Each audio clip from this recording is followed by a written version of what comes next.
Alright, today I want to tell you guys one of my most scariest experiences. I was 16 years old and my friend and I, Amanda, decided we wanted to go explore the Spring Canyon to see if we could spot the White Lady. The White Lady is a ghost that has been haunting the area for many years. They say that her husband died in a mining accident, and when she went to go ask the officials to get her death benefits for her husband, they refused to pay her. She became very angry with them, stormed out of the building, and tried to drive home, and on her way home she drove out off the cliff and fell to her death. Well, of course, Amanda and I, like any other teenager in Carbon County, decided we wanted to go see if we could see her. So we started taking the trip, and just before we made it to the town, we noticed the old water tower that was sitting to the right of the road.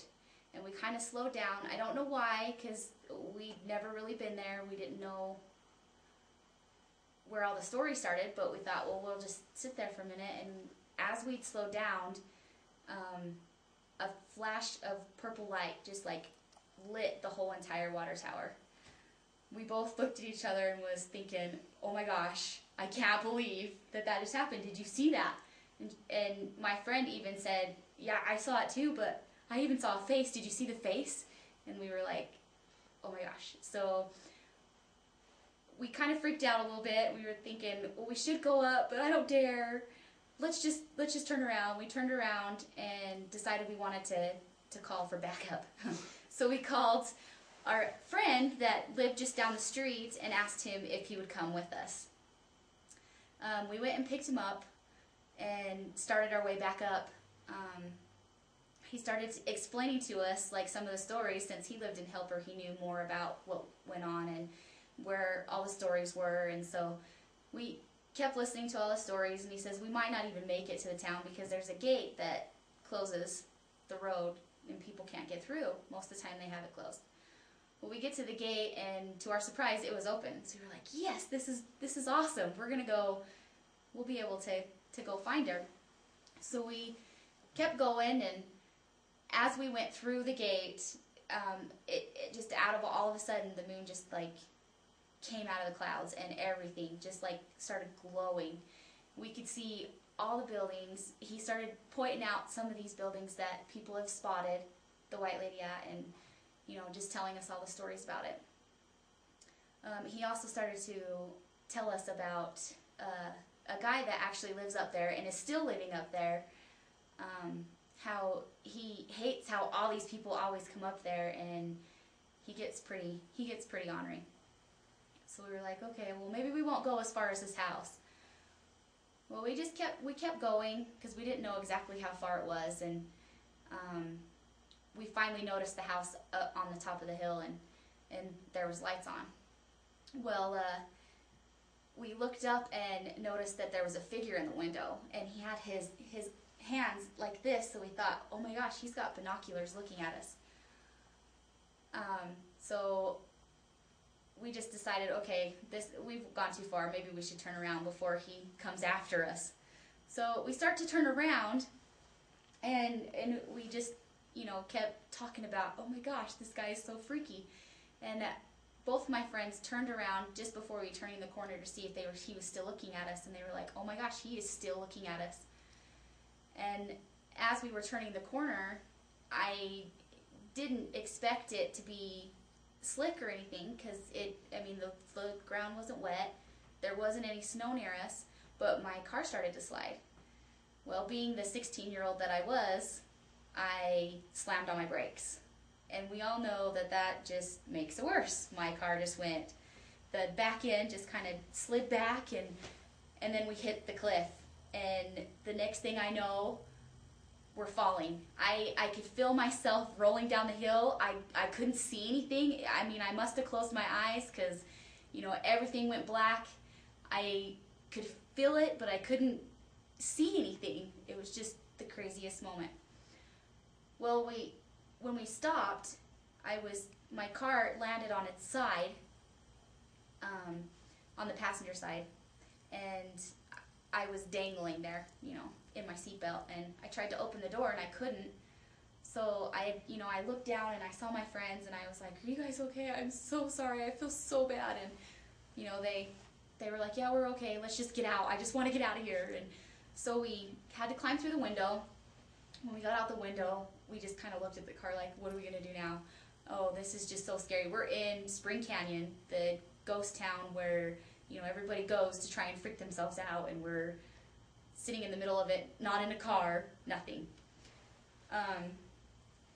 And then we realized that Helper was way too far for us to walk, so we had to go to this crazy mad guy's house. So we ended up walking up there, and Amanda and I was freaking out, and Roy was just like, "Oh, we'll be fine. We'll just go talk to him, ask him to use the phone, call my parents." And we get up there, and like the closest door was a sliding door, one of those patio sliding doors, and there was no blinds, so we could see inside. And what we saw was the kitchen.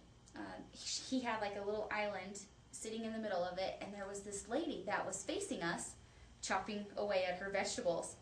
Well, we hadn't quite got close enough to the door to knock, but we, were watching her, and she had looked up at us, so we thought she'd saw us, and we were kind of waving, thinking, she would come over, and then she just put her head back down and started chopping away. So we just kind of, okay, what do we do, We get to the door, we knocked on the door, and the guy answered. So we explained to him what happened, and he just flipped at us. "I knew you guys were gonna wreck. I knew it. You guys were driving way too fast. You should have slowed down on them corners, blah, blah, blah, blah." So, of course, we were like, "Okay, whatever. We just need to use the phone. We want to call his parents so he could come get us." He's like, "You're not calling your parents. I'm calling the police, and I'm recording every little thing."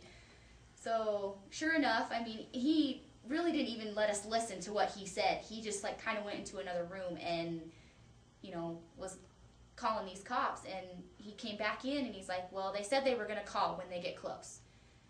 So we kind of just sat there and was just looking around, and then his phone rang again, and he went back into the room, he grabbed his recorder, and we're assuming that he just like, had it just right there. And he comes back in and he says, "Okay, well, the police is, getting closer to your car. You need to go meet him and tell him where it's at." So we're like, "Okay." So we kind of hurry out, and it seemed like it didn't take us any time to get to these cops. I think we had to have been running because it was just really quick. We get to the cops and we tell him what happened, and he's like, "Okay, we'll get in my car and we'll go to the sheriff's, then you guys can write your statements." So we went to the office and we started writing our statements, and they asked us if we needed to go to the emergency room. We were like, "No, we're okay, we didn't hurt ourselves anywhere." So they're like, "Okay, just go home." So we went home. The next day, they called us up and said that they had taken my car to the dump and that they needed to total it. So, of course, then I was pretty devastated, and then my dad and I went over to the dump, and I had to go get my stuff. I took pictures of my car because I was like, "Wow, this is my little first wreck," and took pictures of it. And as I was going through the stuff, I noticed that there was a few things missing. I swore that it was in there the night before. So I told my dad, I was like, "We need to go back and see if I could find all the stuff that I'm missing."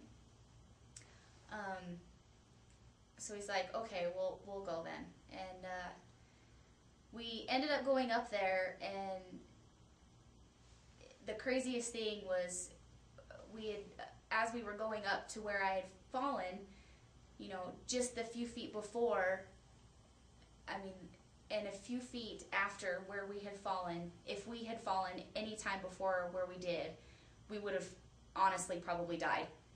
And to this day, we just wonder if it was just pure luck, or if there was someone or even something out there trying to save us to the fall.